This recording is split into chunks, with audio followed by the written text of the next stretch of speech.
Hey guys, tonight we descend into a world that time forgot, where shadows stretch across frozen halls and silence echoes through corridors that once rang with voices, a place where winter claimed an entire civilization and held it prisoner for 2 millennia. So before you get comfortable, take a moment to like the video and subscribe, but only if you genuinely enjoy what I do here.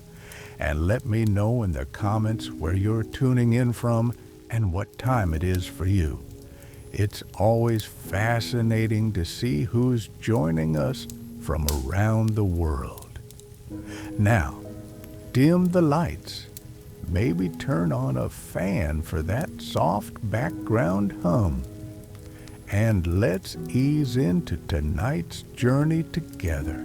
You stand at the edge of what was once a bustling marketplace, though you wouldn't recognize it now. The ground beneath your feet crunches with each step, not from gravel or fallen leaves, but from ice crystals that have accumulated over centuries. Your breath forms pale clouds in the bitter air as you peer through the perpetual twilight that has claimed this place. The stalls that once overflowed with grain and pottery now stand as ghostly silhouettes, their wooden frames preserved in a tomb of ice and snow. This is Karakoto, the Black City, though locals never called it by that name. To them it was Etsina, a thriving oasis settlement along the Silk Road where merchants paused to water their camels and traders exchanged goods from distant lands. The city flourished for centuries, its walls rising proud against the desert winds, its people confident in their prosperity. They could never have imagined that their bustling streets would one day become corridors of ice, their homes transformed into frozen museums of a life suddenly interrupted. Archaeological evidence tells us the city thrived during the Western Shia period, roughly from the 11th to the 13th centuries. Scholars estimate that at its peak, nearly 10,000 souls called this place home. Craftsmen worked bronze and silver in workshops that lined the main thoroughfare. Children played in courtyards where fountains bubbled with precious water drawn from underground springs. Women wove silk on looms that clicked rhythmically from dawn until dusk. The city pulsed with life, trade, and the constant movement of caravans passing through on their way to distant markets. You walk deeper into what remains of the residential quarter, your footsteps muffled by the thick layer of snow that has accumulated over the ruins. Here, the preservation is so complete, it feels almost supernatural. Wooden beams still stand at impossible angles, frozen in place as they began to collapse centuries ago. Clay pots rest exactly where they were dropped, their contents now crystallized into unrecognizable masses. Even scraps of fabric cling to door frames, their colors faded but still visible beneath layers of frost. The silence here is absolute, not the comfortable quiet of a forest or field, but the oppressive hush of a place where sound itself seems frozen. No wind disturbs the ice-crusted surfaces. No birds call from the skeletal remains of trees that once provided shade in the courtyards. Even your own breathing seems too loud, an intrusion into a world that has forgotten the meaning of noise. One particularly well-preserved building draws your attention, its doorway still partially open as if the inhabitants had just stepped out for a moment. You peer inside, and the scene that greets you is both fascinating and heartbreaking.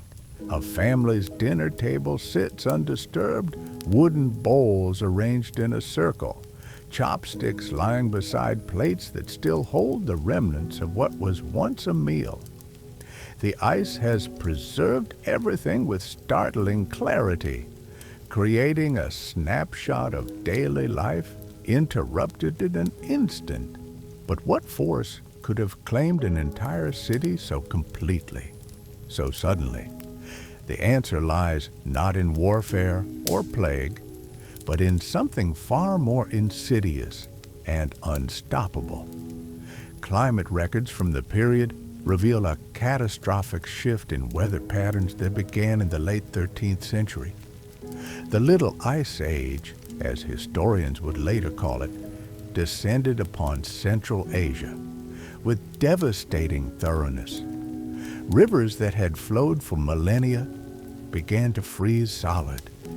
Crops failed in fields that had known abundance for generations.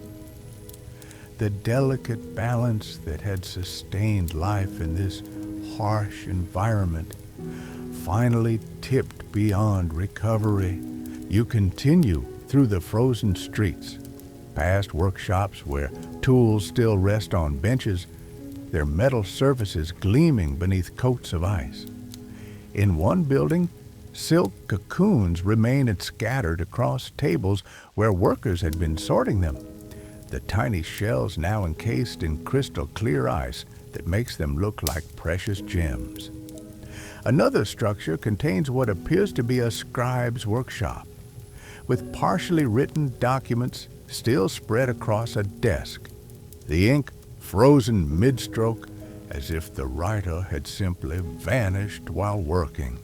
The preservation extends to details so minute they seem impossible. Individual grains of rice remain visible in storage jars. Flower petals, pressed flat against windowsills, retain hints of their original colors. Even insects, caught in the middle of their daily activities, have been transformed into perfect specimens by the relentless cold. It's as if someone had taken a photograph of an entire civilization and then frozen that moment in time.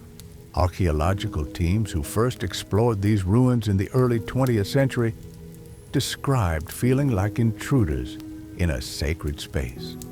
Many reported an overwhelming sense of presence, as though the inhabitants had merely stepped away and might return at any moment. The sensation grows stronger as you move through the residential areas where personal belongings remain exactly where they were left. Jewelry boxes still contain ornaments arranged with care.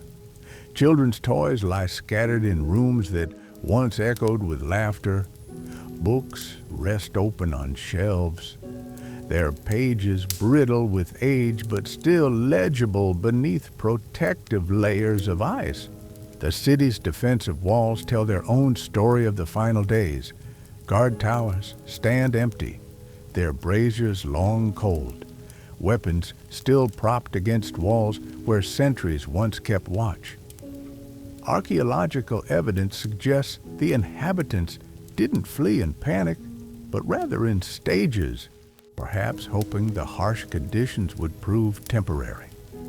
Personal items of obvious value remain behind, indicating that people left expecting to return when the weather improved. They never got that chance. Water sources throughout the city provide crucial clues about the speed of the freeze. Wells that once bubbled with life-giving springs now contain solid columns of ice that extend far into the earth. The rapidity of the freezing process becomes clear when you examine these formations closely. Layers within the ice reveal that the water froze in distinct phases, suggesting the cold arrived in waves rather than as a single catastrophic event. You pause before what was once the city's main temple, its elaborate doorway still partially visible beneath accumulated snow and ice. Inside, Religious artifacts remain arranged on altars where they were placed centuries ago. Bronze incense burners still contain the residue of their last use. Prayer flags, frozen stiff as boards, hang motionless from beams overhead. The scene suggests that religious activities continued even as conditions worsened, perhaps as desperate attempts to appease whatever forces seemed intent on destroying their world. The marketplace provides perhaps the most poignant evidence of interrupted life.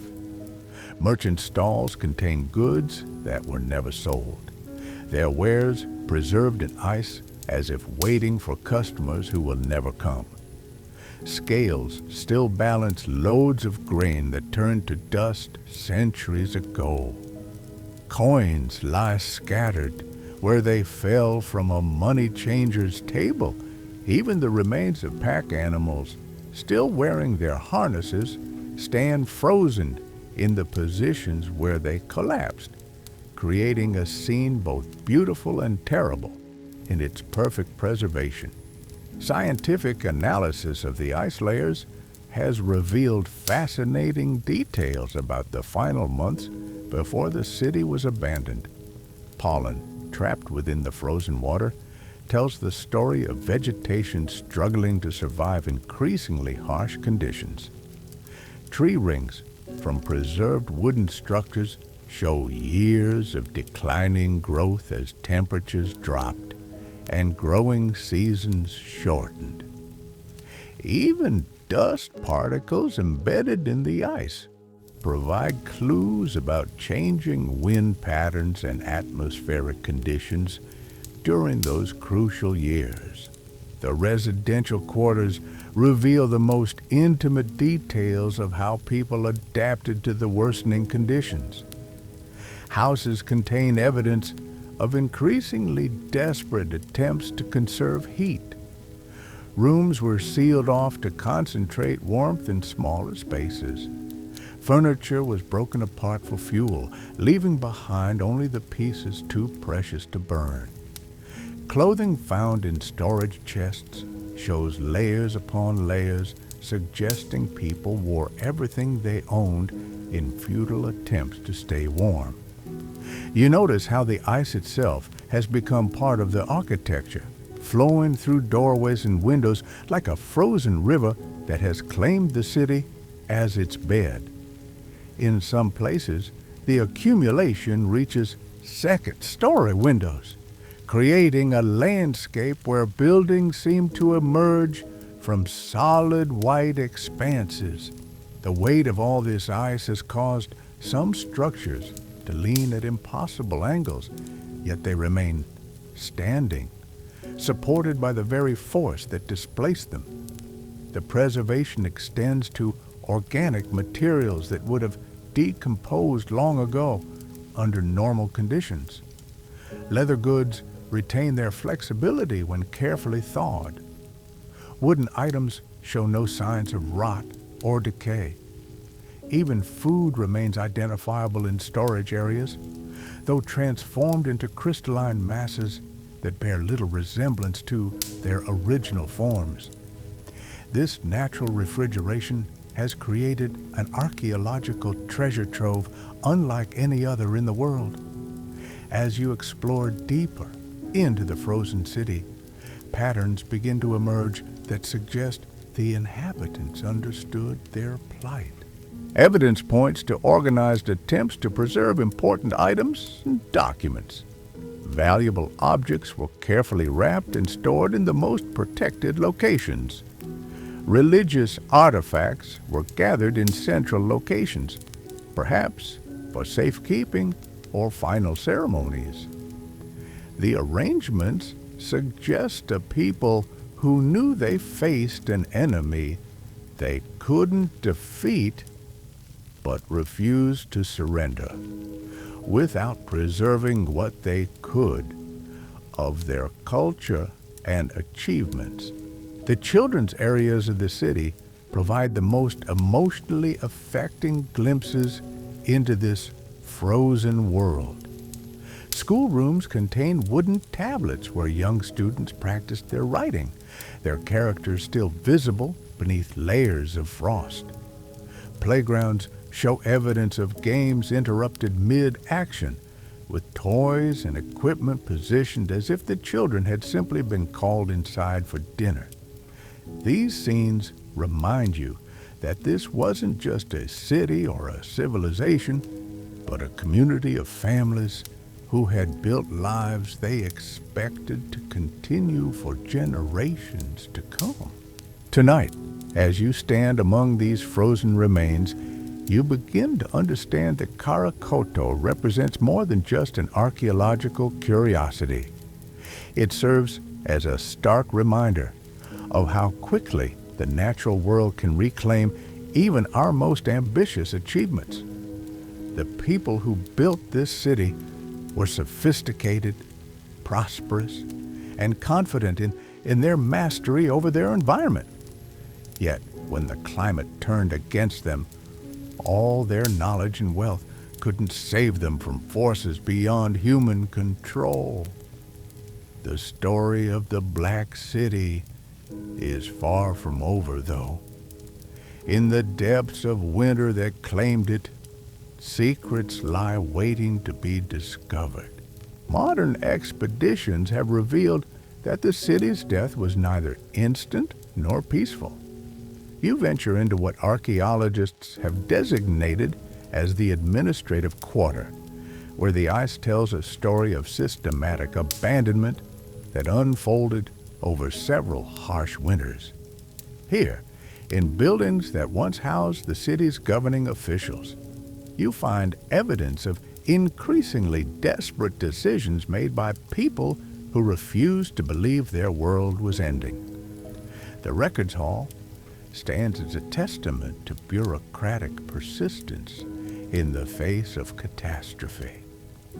Wooden filing cabinets remain organized with meticulous care, their contents frozen mid-archive.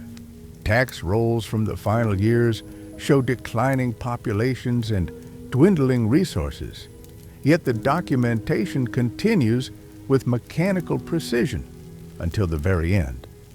Inkwells sit beside half-finished ledgers where clerks recorded grain stores that would never feed anyone again.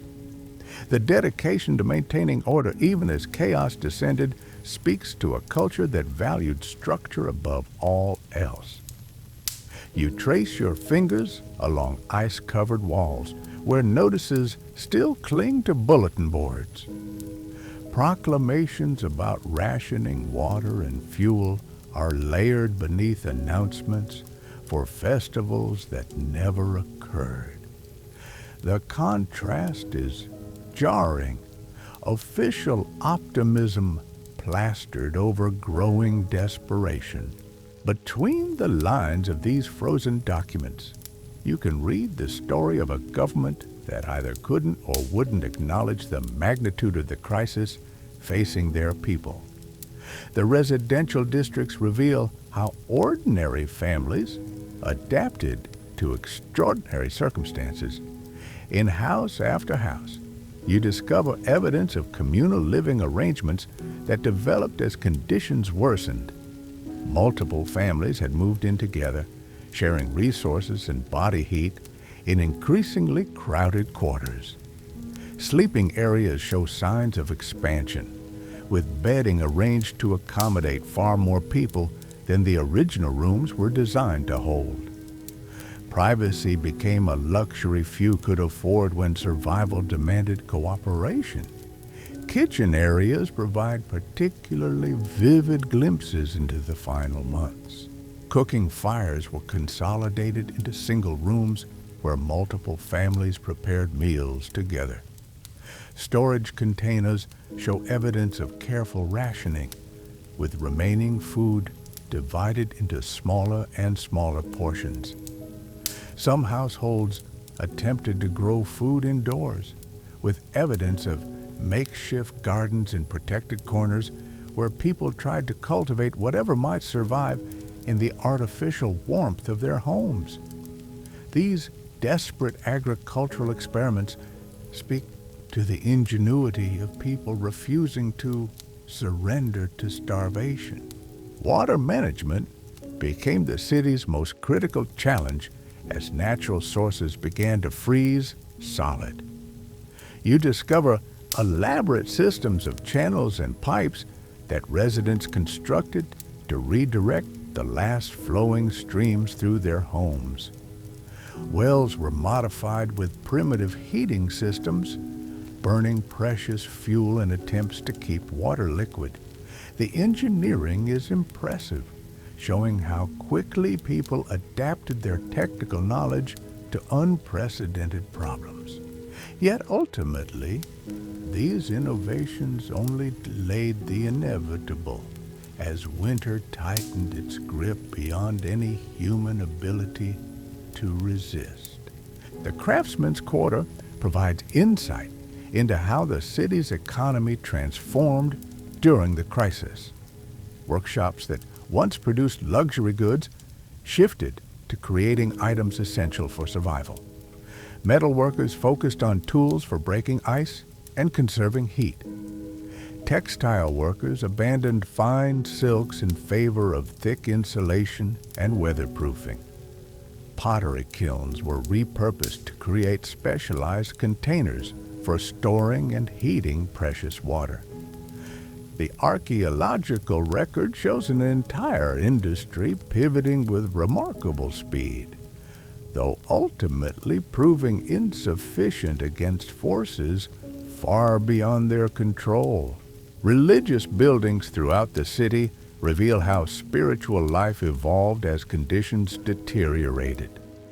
Temples that once hosted elaborate ceremonies became shelters where people gathered not just for worship, but for warmth.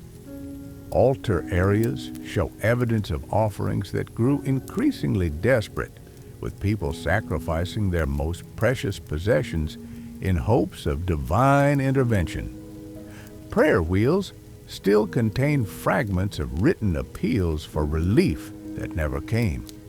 The spiritual artifacts found here suggest a community that maintained faith even as their prayers seemed to go unanswered. You notice how the ice itself has created its own architecture within the existing structures. Formations flow like frozen waterfalls through windows and doorways, creating internal chambers and passages that bear no resemblance to the original building designs.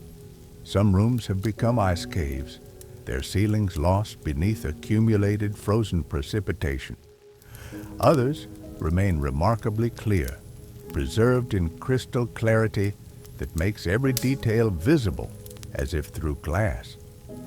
The random nature of these formations adds an element of chance to what has survived and what remains hidden. The city's defensive perimeter tells the story of a community that initially believed their troubles were temporary. Guard posts contain evidence of continued vigilance, with weapons maintained and watch schedules preserved in duty rosters. Supply caches along the walls were stocked with provisions for extended sieges, though the enemy they faced couldn't be fought with swords or arrows. Eventually, these defensive positions were abandoned not to invaders, but to the simple impossibility of surviving exposure to increasingly brutal conditions. Personal correspondence found throughout the city provides intimate glimpses into how individuals coped with their deteriorating situation. Letters never sent describe family members departing for warmer regions, though whether they survived their journeys remains unknown. Diary entries chronicle the daily struggle to find fuel, water, and food while maintaining hope for improvement. Love letters speak of postponed marriages and delayed plans, young couples waiting for conditions that would never return. These personal documents humanize the tragedy in ways that official records cannot capture. The marketplace areas reveal how commerce adapted to scarcity before finally collapsing altogether.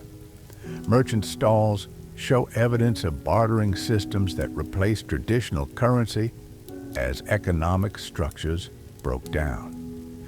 Goods were traded for essentials rather than profit, with luxury items abandoned in favor of anything that might help people survive another day. The final inventories found here suggest a community where wealth measured in gold and silver became meaningless compared to stores of fuel, food, and warm clothing. Children's areas throughout the city provide the most poignant evidence of interrupted lives. Schools show lesson plans focused on practical survival skills rather than traditional education. Playgrounds contain evidence of games that help children learn to recognize dangerous ice conditions and conserve body heat. Toys found in homes were often modified to serve dual purposes, entertainment items that could also function as tools or sources of fuel in emergencies. The adaptability shown in these modifications demonstrates how quickly young minds adjusted to their new reality. Workshops dedicated to food preservation reveal the sophisticated techniques residents developed to extend their remaining supplies. Smoking houses were modified to operate in sub-freezing temperatures. Fermentation vessels show evidence of experiments with preservation methods that might work in extreme cold. Storage areas contain remnants of attempts to create concentrated nutrition from whatever materials remained available. The innovation displayed in these facilities shows a population that refused to surrender to starvation without exhausting every possible solution. The city's water distribution system provides clear evidence of the crisis timeline.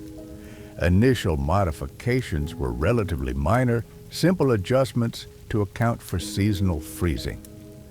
As conditions worsened, increasingly complex solutions were attempted, including underground heating systems and insulated channel covers.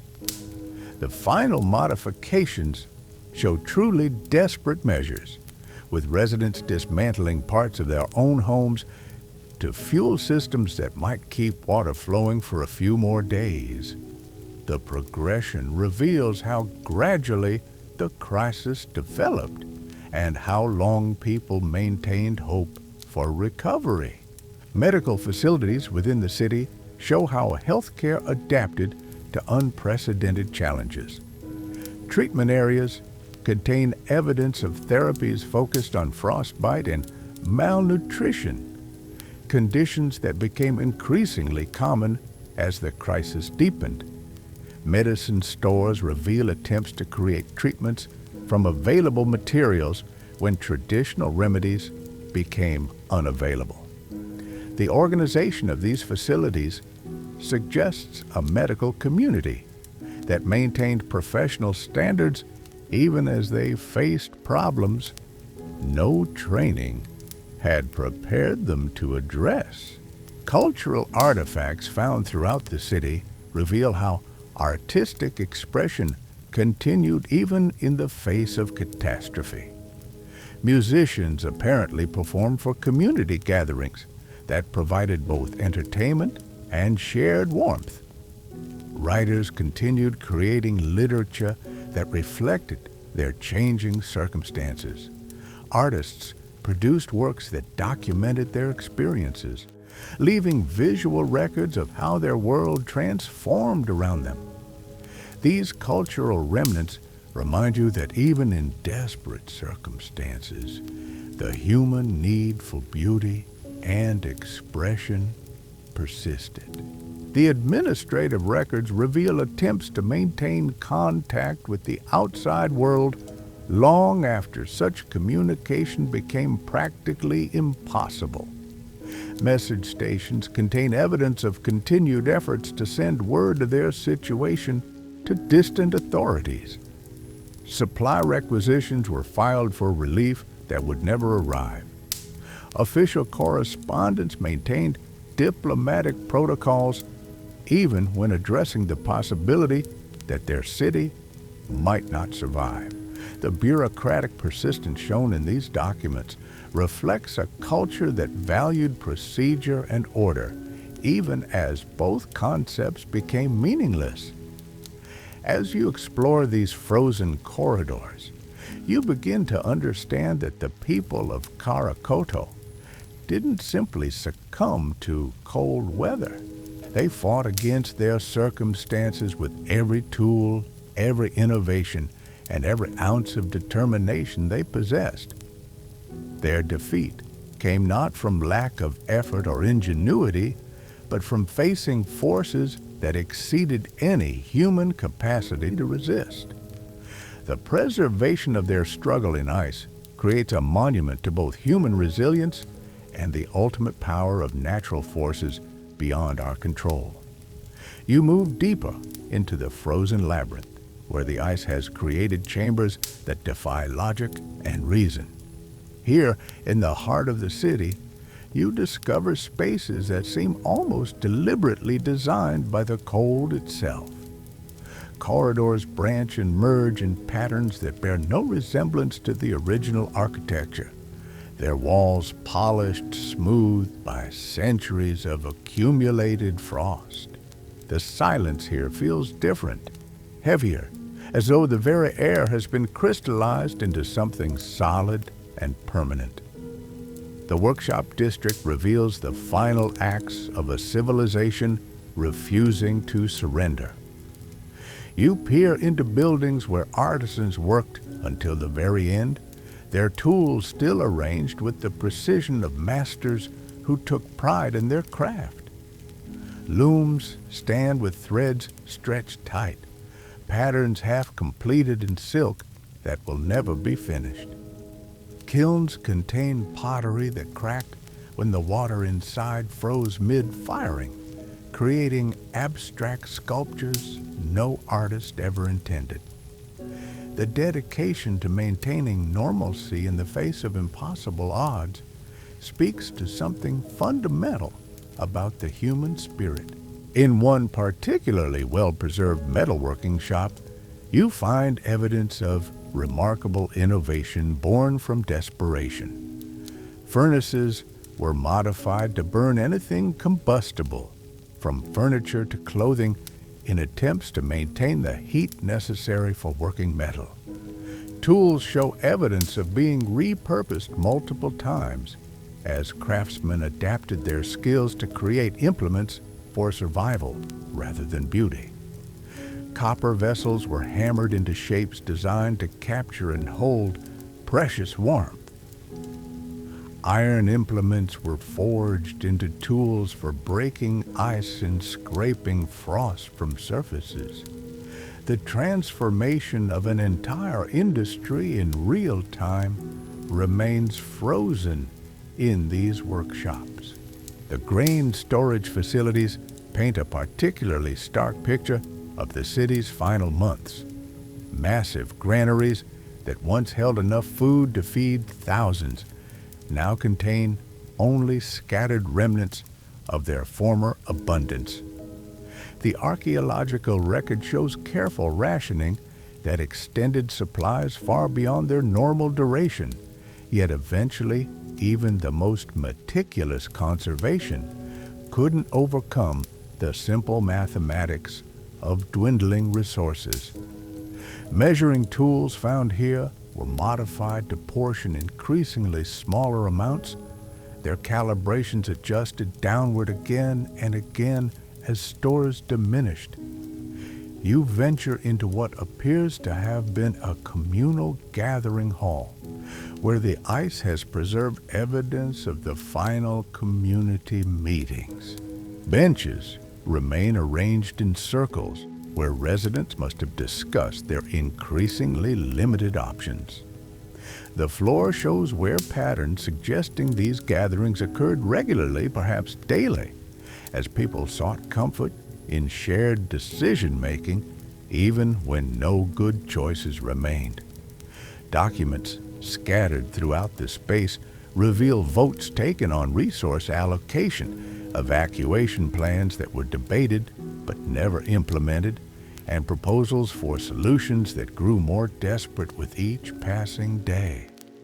The residential areas reveal how family structures evolved under extreme pressure. Traditional household boundaries dissolved as survival demanded cooperation beyond blood relations. Rooms show evidence of adoptive arrangements where orphan children were taken in by families already struggling to feed their own members.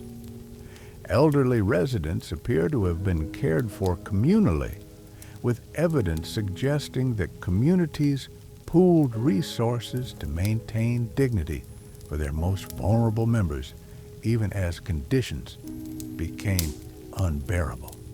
Library and archive buildings provide perhaps the most touching evidence of how the community attempted to preserve their legacy. Scribes worked to copy important documents onto materials that might survive better than traditional paper and ink. Religious texts were carefully wrapped and stored in locations chosen for maximum protection. Historical records were consolidated and organized with meticulous care, as though the residents understood they might be creating the only testimony to their existence. The dedication to preserving knowledge, even as everything else crumbled, shows a people who valued their cultural heritage above their own comfort. The medical district reveals how healthcare professionals adapted to treating conditions no medical training had prepared them for. Treatment areas show evidence of experimental therapies developed specifically for extreme cold exposure. Herbal preparations were modified to address malnutrition when traditional medicines became unavailable. Surgical areas contained tools that were repurposed for treating frostbite and other cold-related injuries. The innovation displayed here demonstrate the medical community's refusal to abandon their patients even when facing problems that exceeded their knowledge and resources. Sacred spaces throughout the city show how spiritual practices evolved to address unprecedented circumstances. Temples contain evidence of new rituals developed specifically for their crisis. Ceremonies that combine traditional elements with desperate appeals for divine intervention. Prayer areas show signs of increased use, with surfaces worn smooth by countless knees seeking comfort and faith. Offering chambers contain the remnants of sacrifices that grew increasingly valuable as people gave up possessions essential for survival in hopes of supernatural relief. The city's communication systems reveal attempts to maintain contact with the outside world long after such efforts became futile. Message posts contain letters that were never sent, their contents ranging from official reports to personal farewells. Signal stations show evidence of continued attempts to attract attention from passing caravans, even when travel through the region had become impossible. The persistence of these communication efforts speaks to a community that refused to accept isolation even as their connections to the wider world were severed by forces beyond their control. Educational facilities throughout the city adapted to focus entirely on survival skills rather than traditional learning. Classrooms contain evidence of lessons about conserving heat, identifying edible materials, and recognizing dangerous ice conditions. Libraries show how reference materials were reorganized to prioritize practical information over academic subjects.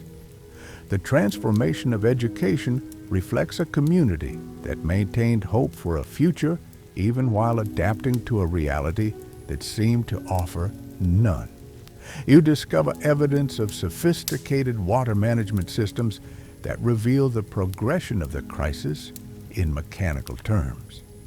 Early modifications were simple adjustments to seasonal freezing patterns. As conditions worsened, increasingly complex heating systems were installed, burning precious fuel to keep essential water sources flowing.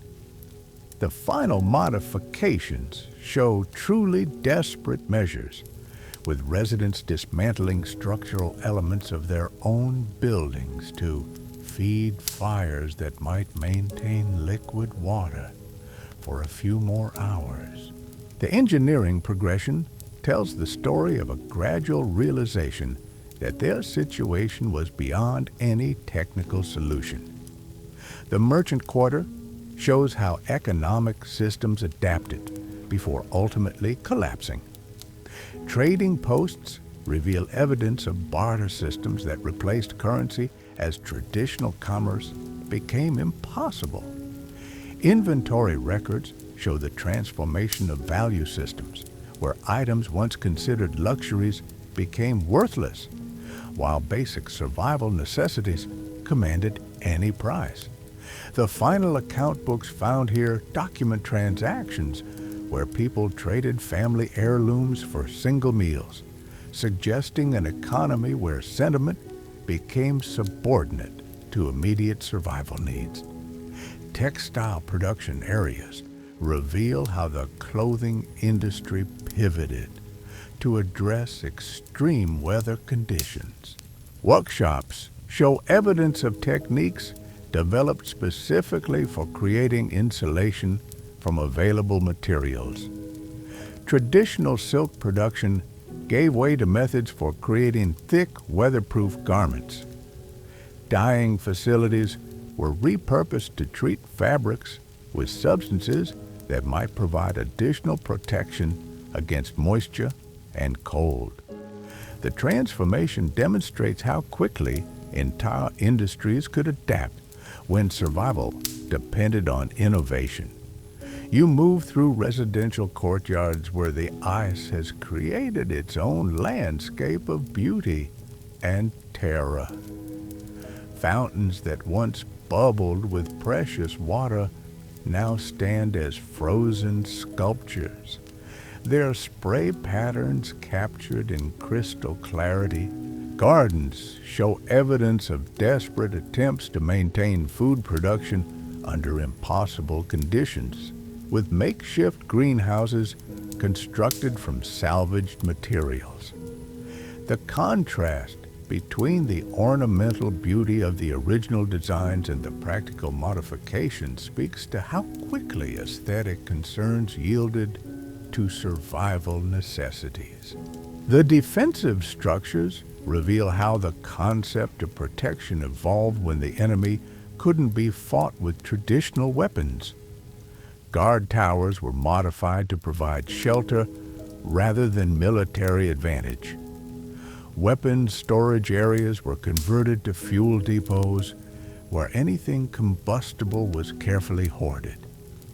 The walls themselves show evidence of modifications designed to block wind rather than human invaders. The transformation of military infrastructure reflects a community forced to redefine the very nature of the threats they faced.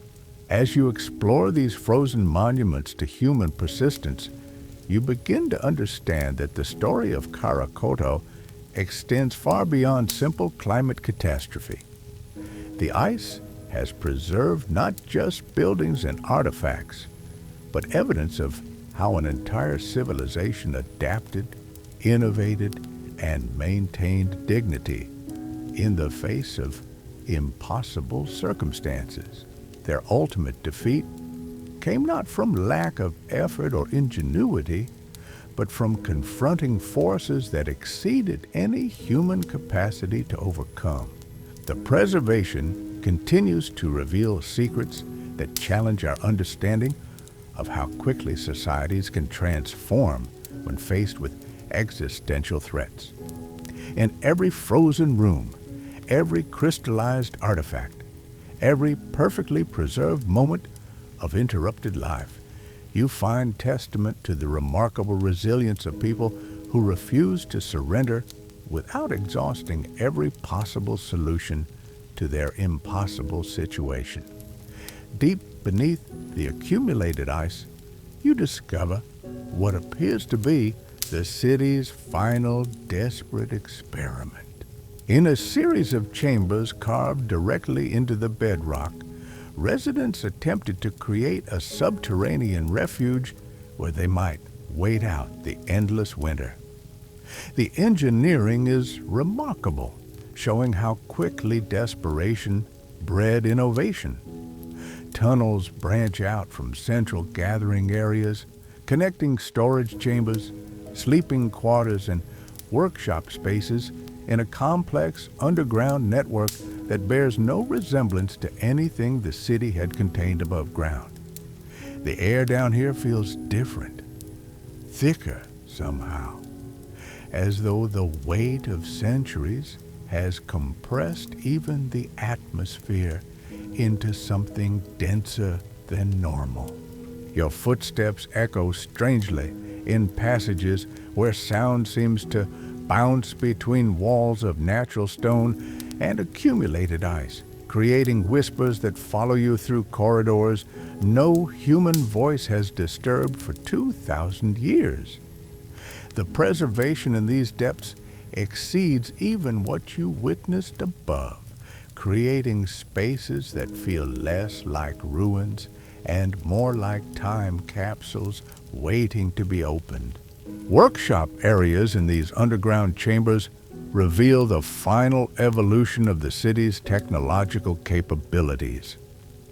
Furnaces were carved directly into rock walls, designed to burn with maximum efficiency while venting smoke through ingenious chimney systems that emerge far above ground level.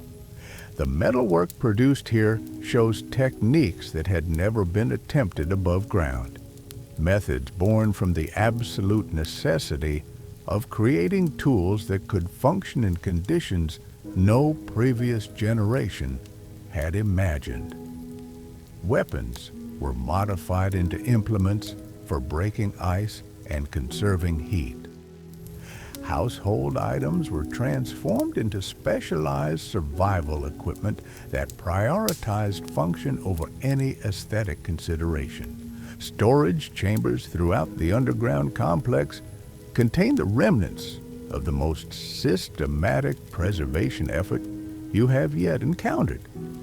Food supplies were organized with mathematical precision, portioned and labeled with notations that tracked consumption down to individual grains of rice.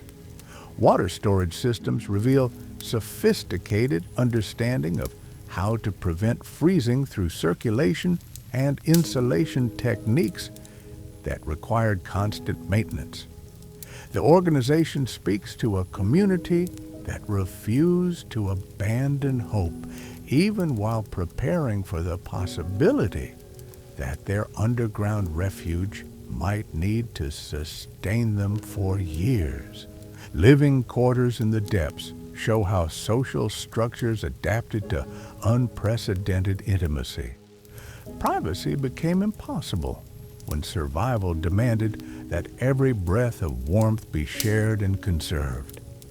Family units dissolved into cooperative groups organized around practical necessities rather than blood relationships.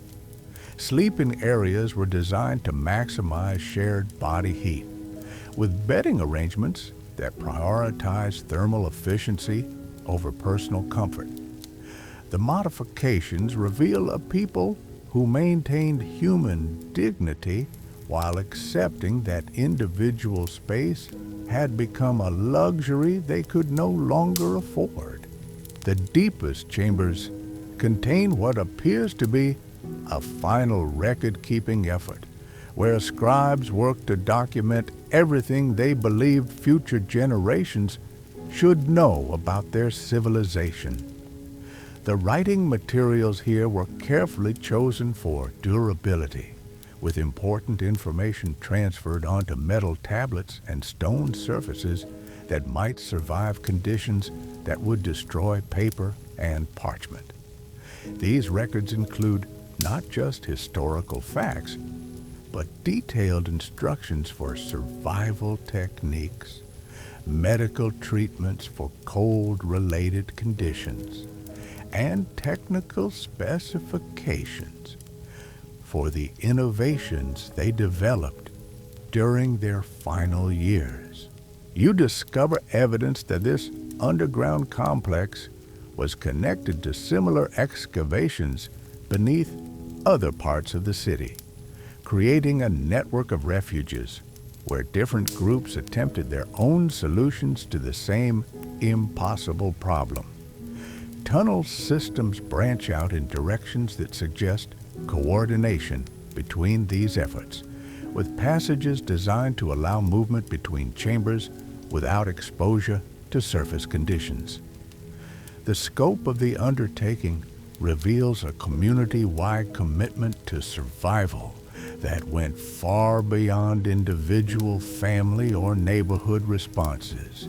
Religious spaces in the underground complex show how spiritual practices evolved to address their unique circumstances. Shrine areas contain evidence of new rituals developed specifically for their subterranean existence, ceremonies that combine traditional elements with desperate innovations born from their unprecedented situation. Prayer chambers show signs of intensive use, with surfaces worn smooth by constant devotional activity. The artifacts here suggest a community that maintained faith while acknowledging that their prayers might need to sustain them through conditions that no previous generation had been required to endure. Medical facilities in the depths reveal how healthcare professionals pushed their knowledge to absolute limits while treating conditions that had never before existed in human experience.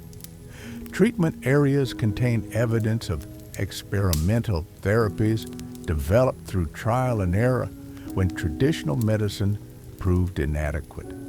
Surgical tools were modified for procedures that addressed the specific injuries and illnesses caused by extreme cold exposure.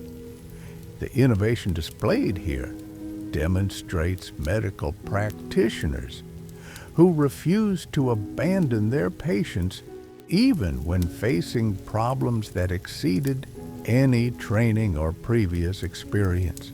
Educational spaces throughout the underground complex show how learning was redefined to focus entirely on immediate survival needs. Classrooms contain evidence of intensive instruction and technical skills that had never been part of traditional education. Lessons focused on engineering, food preservation, and medical treatment under extreme conditions. Libraries were reorganized to prioritize practical manuals over academic texts, with information systems designed to provide quick access to survival-related knowledge. The transformation reflects a community that maintained hope for a future while acknowledging that such a future would require skills no previous generation had needed to develop. Workshop areas in the deepest sections reveal the final stage of technological evolution, where traditional crafts were abandoned entirely in favor of innovations designed specifically for their impossible circumstances. Textile production focused solely on creating insulation and weatherproofing materials, using whatever fibers remained available. Metalworking concentrated on tools and implements that could function reliably in sub-freezing temperatures. Pottery kilns were modified to operate as heating sources that could warm living spaces while producing containers optimized for storing and preserving precious resources. The water management systems in these depths represent perhaps the most sophisticated engineering achievement of the entire complex. Circulation systems were designed to prevent freezing through constant movement, with hand-operated pumps that required continuous maintenance but could keep water flowing even in extreme cold. Heating chambers use carefully controlled fires to warm water before distribution through insulated channels carved directly into the stone. The complexity of these systems reveals engineers who understood that liquid water would determine whether their underground refuge succeeded or failed. Communication systems throughout the complex show how residents maintain contact between different sections of their underground network.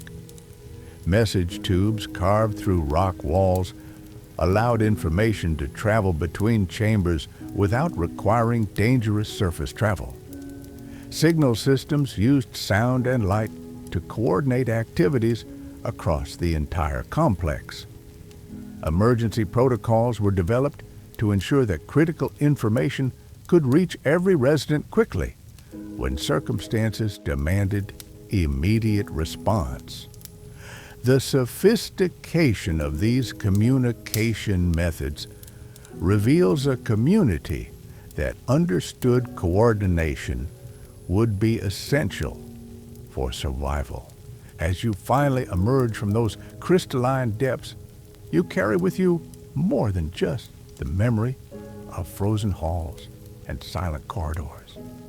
You carry the weight of understanding what happens when human ambition meets forces beyond any earthly power to control. The people of Karakoto built their world with confidence, prosperity, and the unshakable belief that their civilization would endure. Yet winter came anyway, patient and merciless, transforming their bustling streets into monuments of ice that would outlast empires.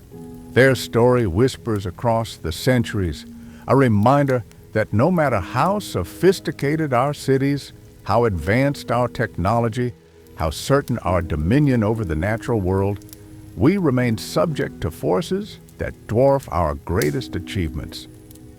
The ice holds their legacy now, preserving not just artifacts and architecture, but the profound truth that survival depends not on conquest, but on humility before the power of the earth itself.